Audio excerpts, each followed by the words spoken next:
I'll try to keep this fairly brief so that we can have a more active dialogue.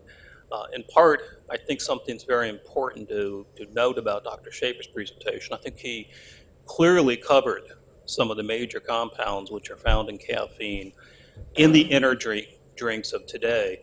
I think we have to be cogent that this will be a very movable target because of competitive marketing interests.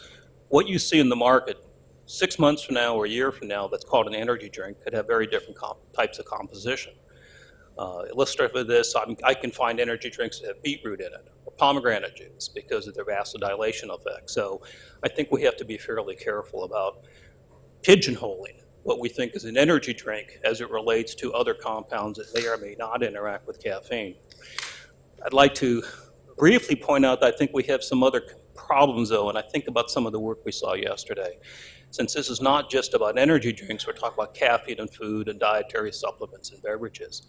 So if we just momentarily think of some of just the beverages, coffee, tea, cocoa as 3 examples. I'm leaving the energy drink out now as more of a created one. As was noted yesterday with coffee, these are complex mixtures. Coffee having thousands of compounds, the same as tea, the same as cocoa.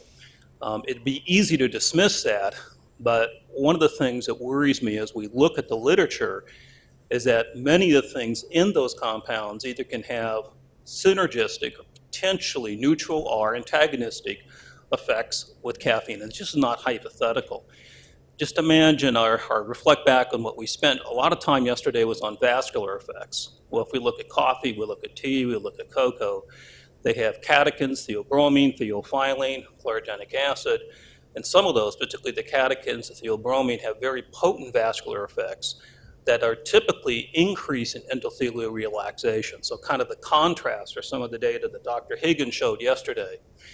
This becomes important because as we look at, say, epidemiological literature, to simply say, well, here is the coffee consumption and here's what we calculated the caffeine was, and then, by the way, here's what we see was the potential effects on the vascular system, completely ignores that depending on how that coffee, the tea, the cocoa was processed, the temperature it's served at changes the profile of some of these other compounds, particularly the catechins, so that you can either have very strong endothelial relaxation properties or 0 endothelial relaxation properties. So I think we have to be cautious, as not just as we look at the literature in the past, epidemiological, but even controlled intervention trials, and how we're looking at the future, because if you look at a common thing in the marketplace today in the food industry, is they're trying to come up with new methodologies that alter the profile of these compounds and these commonly consumed beverages. So the very vehicles that we get most of our caffeine from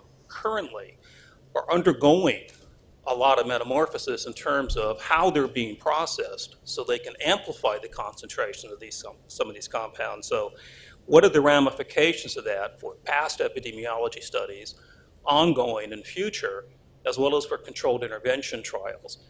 I get very concerned if we fall into the trap of saying, if we look at a simple compound like caffeine in isolation, and we get these biological effects, extrapolating that you're going to get the same effect when that caffeine is in a food product is fraught with errors, and indeed is the opposite of what the recent biomarker IOM report suggested a few years ago, that when we're evaluating compounds, may it be caffeine or anything else, it should be done within the framework of the food product we're evaluating. So at least we commit the sin of not paying attention to what we actually say we should be doing.